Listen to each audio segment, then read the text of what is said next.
Salut à tous, aujourd'hui on va continuer notre petite série sur la forge de pince faite à partir de matériel prédécoupé.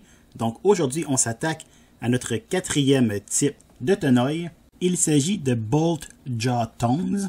En français ça donnerait quelque chose un peu comme des tenailles à boulons. Donc grâce à la courbure de nos tenailles, on va être capable de tenir du matériel qui ont des renflements comme un boulon. Si vous êtes intéressé, je vais mettre le lien dans la description. Et donc sans plus attendre, allons-y! Pour la première étape, nous allons venir arrondir les branches de nos tenailles. Donc on va venir frapper les coins pour les arrondir pour que ce soit plus confortable en main et ça va aussi leur donner un peu plus de longueur.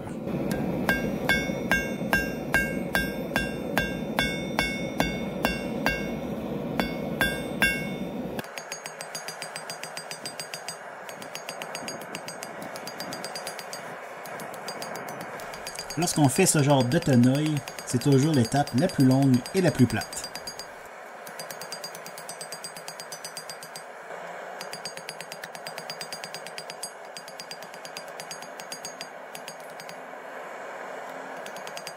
Maintenant, on peut s'attaquer à la mâchoire. Donc, à l'aide d'un punch, on va venir marquer où on, le milieu, pour que tantôt ce soit plus facile à couper. Je marque les deux extrémités et ensuite je les relie par une ligne. Et donc ça va nous aider tantôt lorsqu'on va vouloir couper à chaud, à bien s'enligner.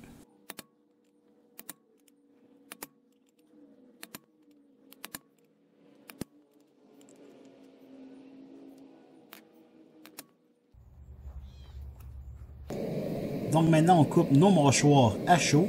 Pourquoi à chaud? En fait, ça va nous éviter de perdre du matériel. Ici, on peut voir que je ne m'y prends pas bien. On peut voir que c'est super pas efficace réussir à ouvrir en deux nos mâchoires. Je suis en train de déformer la forme de nos tenailles, ce qui est vraiment pas une bonne chose, parce qu'il va falloir corriger le tout par la suite. Donc, je vais vous montrer comment faire ça de la bonne façon. Et donc, la bonne façon, c'est simplement de mettre une plaque d'acier sous la mâchoire. Comme ça, on va pouvoir optimiser notre force et pas déformer notre paire de pinces n'importe comment. Donc maintenant, faites les choses comme il faut.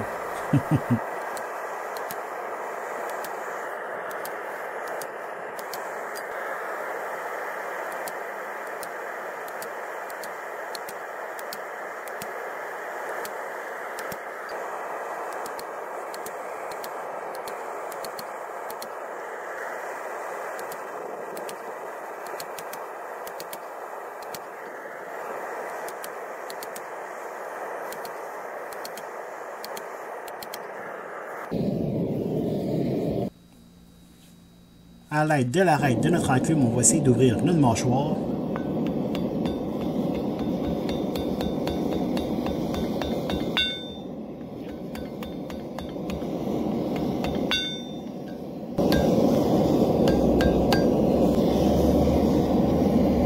Donc on l'a ouvert un peu, c'est pas encore parfait, mais on va pouvoir ajouter le tout plus tard avec notre morceau. Même chose pour celui-ci.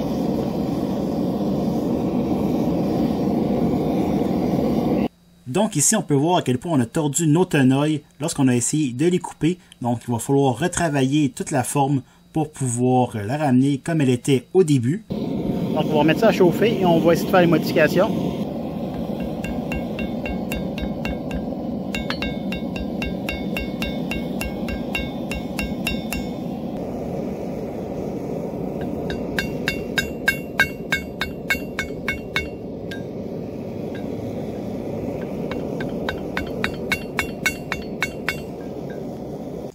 Donc, on les a décrochés un peu, mais c'est pas encore suffisant. Par contre, on va pouvoir les réparer une fois qu'on aura mis le rivet et qu'on va les adapter à la grosseur de matériel qu'on veut prendre.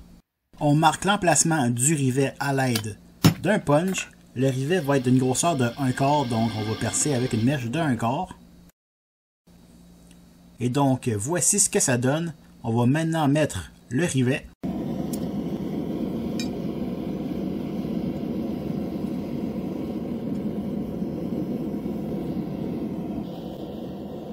On s'assure que les deux branches de la pince sont vraiment une sur l'autre et qu'il n'y ait pas d'espace entre les deux, parce qu'on a seulement une chance pour faire notre rivet.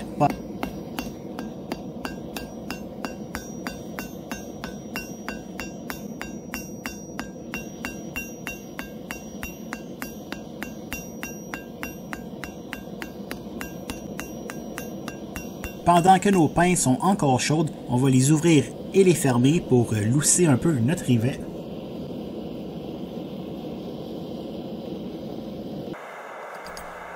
Ici, on vient encore réparer la déformation de nos pinces. C'est déjà un peu mieux, on fait la même chose pour notre autre branche.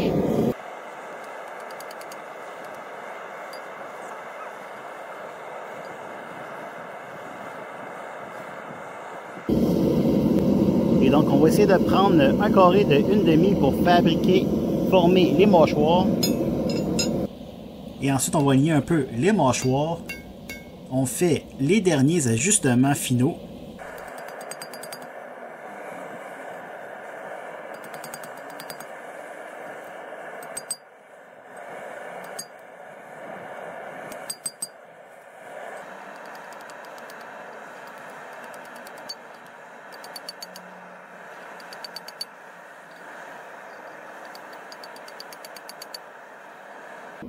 Donc on vient former la mâchoire autour de notre matériel de 1/2 pouce.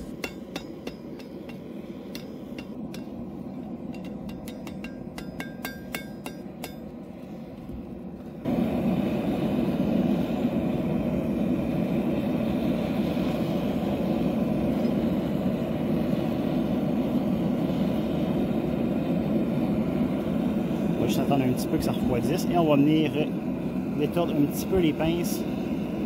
On va juste peser, on peut voir ici. Ce qui va avoir pour effet de ramener les branches plus près l'une de l'autre. Ça va être plus confortable en main.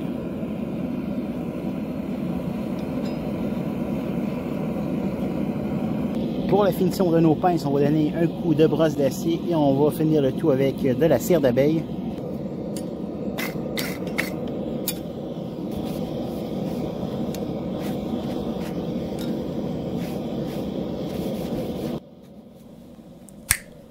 Donc j'espère que tu as aimé la vidéo. Si c'est le cas, laisse un j'aime et abonne-toi et je te dis à dans 2 semaines. Au revoir!